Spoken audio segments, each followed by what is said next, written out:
Let's play in the deep end with a shadow integration practice called Love the Heart of Fear. What does the heart of fear mean? Is it possible to love fear? I'm Christelle Arcucci. You're listening to the Soul Purpose Podcast, the lightning path of embodied spiritual awakening with shadow and light integration. Quit people-pleasing, create healthy boundaries, reclaim power, and live your soul purpose legacy. You may have noticed that episode 8 is weeks late. This episode is going to start with the real life challenges I am currently facing, instead of the past episodes that focused on core elements of what I teach my clients and with which I have achieved a certain level of mastery. This episode is real life, and that feels pretty vulnerable to me.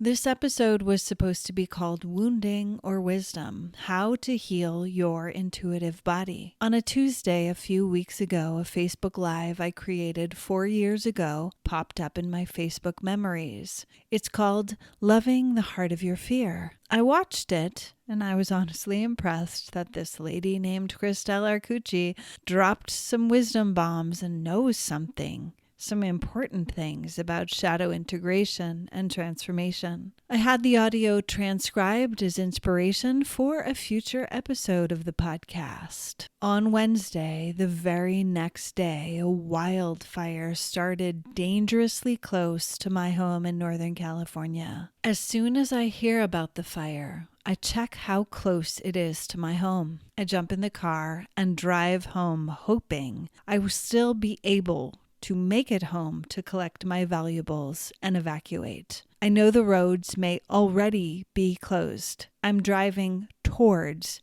an enormous wildfire. The fire clouds and smoke are enormous and terrifying. In 2016, the wildfires in California started immediately impacting my friends, places I love, and communities very near me. In late summer of 2020, after 4 years of this intense stress combined with the dangerous air quality and the pandemic, it felt like hell. I swore to myself I wouldn't and couldn't stay through another fire season in California. When I arrive home that Wednesday, I'm already in a fight or flight stress response. I'm grateful I made it home before the roads closed or the fire reached my home. Yet, I'm feeling overwhelmed about what to take, where to go, or what to do next. The Facebook video on Tuesday had given me a bone-deep transmission, the feeling of loving the heart of my fear that I had no idea was preparing me for the events that I would be facing the very next day. So now, even in this intense fight or flight situation, love is coursing through my heart and flooding my system along with the stress hormones of the fight or flight response. Gentle reminder for all of us to pay attention to all the signs and resources you are offered, even if they don't make sense in the moment. Now you have a good idea why this episode is focused on loving the heart of your fear and why I am weeks late in delivering this. And honestly, in the past 5 weeks, there have been 3 wildfires that have threatened my home, as well as several other personal challenges. As you know, I get off on befriending my shadows, loving my shame, loving my fear, and getting in there and being with the parts I wish didn't exist. It would be easier if life was just unicorns, rainbows, and wildflowers, right? Earth School is the shadow integration master's program that you may not have realized you signed up for yet cannot escape. So let's make this wild ride more enjoyable. All kinds of protection mechanisms and survival strategies keep you from looking at your fears, help you avoid feeling pain, sadness, grief, shame, even desire or sexual arousal. Your brain is wired to survive, to try to keep you away from what you fear in order to keep you safe in what is known and familiar. Yet your journey of awakening who you are and your purpose is rooted in being able to embrace your full human experience and your ability to accept and even love yourself. You can say all day long, I love myself, I love myself, I love myself, I love myself. And there's a part of your brain saying, yeah, but what about that horrible thing you did? What about that horrible thing you said? What about swearing at the person that didn't use their turn signal? What about that thing you did when you were 5? You were so bad and wrong, so you aren't lovable. It's easy to love the pretty parts of yourself. Easier, anyway. It's harder to love the undesirable things about yourself, to love the bad things you've said and done. Dominant culture decides what is good or bad, right or wrong, acceptable or forbidden. I'm exploring embracing my shadow, befriending the skeletons in my closet, rather than trying to pretend they're not there. I invite them for tea. It takes an enormous amount of courage to acknowledge and accept your shadow. Let's be real. Shadow integration isn't a casual thing you take up one day and it's all grand and rosy, with all your skeletons carefully coming down in an orderly fashion out of the closet to sit at the table with you.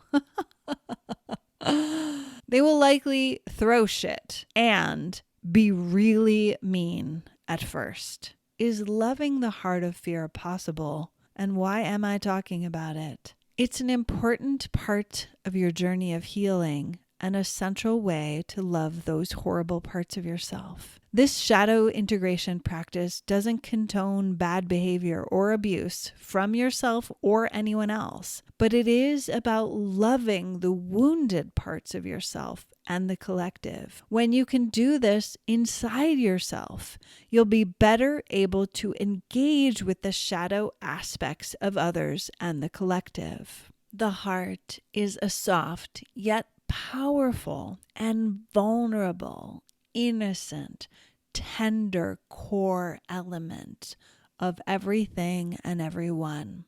When you tune in to that truth, it's easier to imagine the possibility of loving the heart of anything, even what you want to avoid or you fear.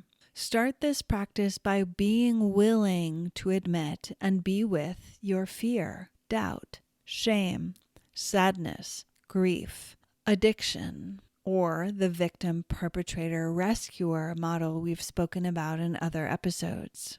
Love all the parts of yourself that you wish didn't exist, and also the behaviors and traits which trigger you in others. Acknowledge the shadow exists and be with them. I see you. Invite them into your journaling practice, meditation, or a mindful movement practice rather than pushing them away. I feel you. The next level is to love your shadows. Love the heart of your fear. Love the heart of your deepest, darkest, scariest parts. The ones that if you could, you would throw them out of the universe. I love you. I've discovered the heart of fear is where so much power lives. I will even go so far as to say unlimited power lives.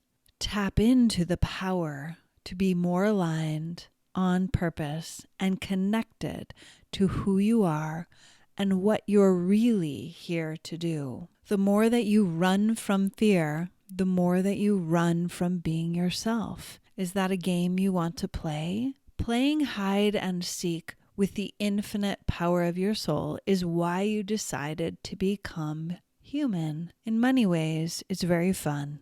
In other ways, it's very challenging. This teaching is demonstrated in the 5 acts or powers of Shiva, the ability to create, maintain, destroy, conceal, and reveal. The game of playing hide and seek with each other and yourself is a fun game when you're young. Do you still enjoy that divine play now? Especially with the intensity of what's happening in 2020 and 2021, for example? Although the way that adults most often play hide and seek is unconscious and full of shadow material. Most often, you don't even realize what and who you are hiding from. Leela is a Sanskrit word that means divine play and is a powerful tool to help remind you of the conscious game of hide and seek that you decided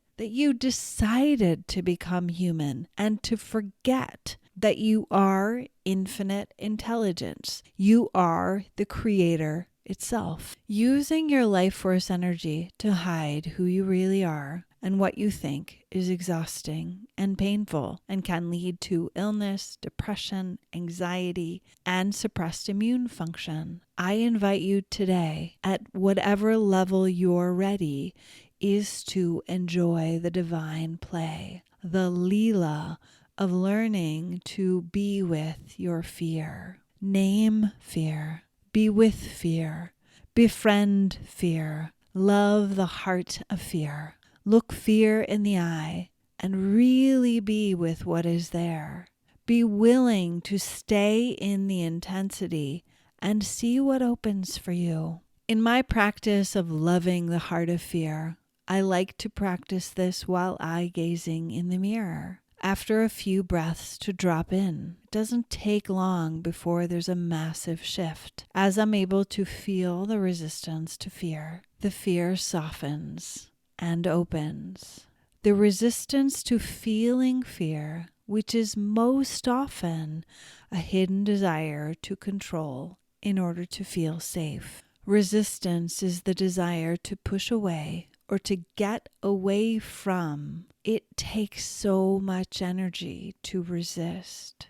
The practice of simply being with fear, being with doubts, demons, shadows, or skeletons unlocks so many resources and so much power. Loving the heart of what you want to avoid or destroy changes everything, and it changes quickly. Where are you in your journey of loving fear, shadow, or what you wish didn't exist within you, others, or the collective? Be willing to be with your fear. Love the heart of what scares you most. Love the heart of the most horrible things you've done in your life. Love the most horrible thoughts. And learn to love life itself. All of it. I still often want life to be easy, playful, abundant, and full of all of my favorite things. And the reality is that life on earth is an expression of the spectrum of all possibilities and experiences. My practice is to anchor myself in the moment with breath,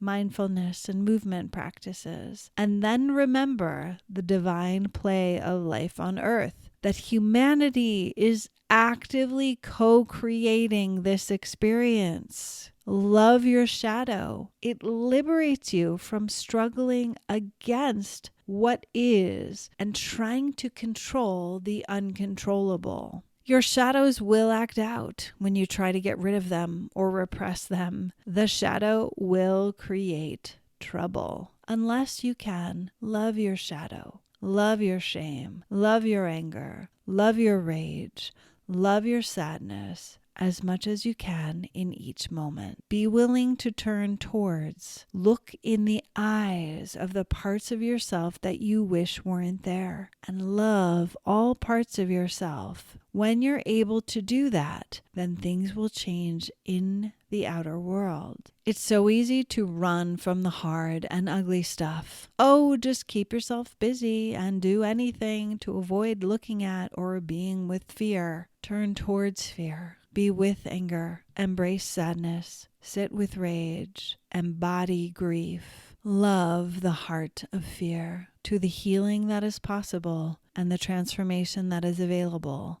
love your heart and love what you fear most. Thank you for being here. It's a pleasure to walk the soul purpose path with you. You're listening to the Soul Purpose Podcast, the lightning path of embodied spiritual awakening with shadow and light integration. Quit people-pleasing, reclaim power, and create your soul purpose legacy. You can access the free Soul Success Journal and meditation and all the episodes of the podcast and any goodies mentioned in this episode at soulpurposepodcast.com/8. I believe in you and the magic power of your soul. For more revolutionary teachings and tools, please follow us on your favorite podcast app or visit soulpurposepodcast.com. I look forward to connecting with you on the next episode. I am sending you so much love and big hugs.